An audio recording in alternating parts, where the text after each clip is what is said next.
ရုံးသမားအလုပ်သမားတွေအတွက်တီးတန့်ဖွင့်ထားတဲ့စန်းဒီတရက်ထဲတန်းမှာတက်နေတဲ့တင်နန်းသူချိုလင်ထိန်နဲ့မိတ်ဆက်ပေးပါမယ်။မင်္ဂလာပါ။မင်္ဂလာပါရှင်။သမီးကအခုဒါ AAT Fashion မှာ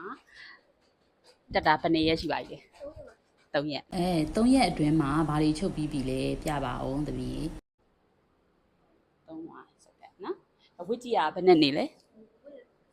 စင်ပြေနော်။ပြီးအဲ့ဆိုရင်ဟိုအင်ကြီးလေးပြီးသွားရင်ဒါလေးကို1 set နော်ဝတ်ပြမယ်နော်ဆိုတော့အခု3ရက်မှာစကတ်က2ထည့်ပြီးသွားပြီအခုကဘာလုပ်နေလဲမသိဘူး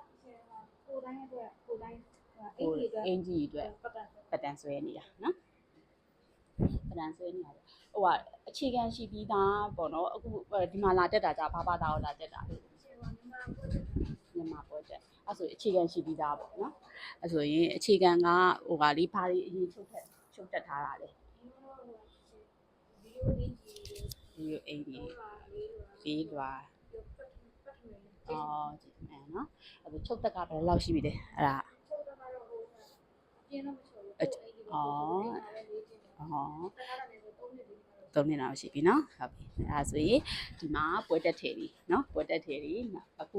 ဟိုဟာ3မှာလဲချုပ်ပြီးသွားပြီဆိုတော့အခြေခံပတ်တန်ကိုအင်ကြီးပြီးသွားတာ ਨੇ ဒီကျတော့ကဒီ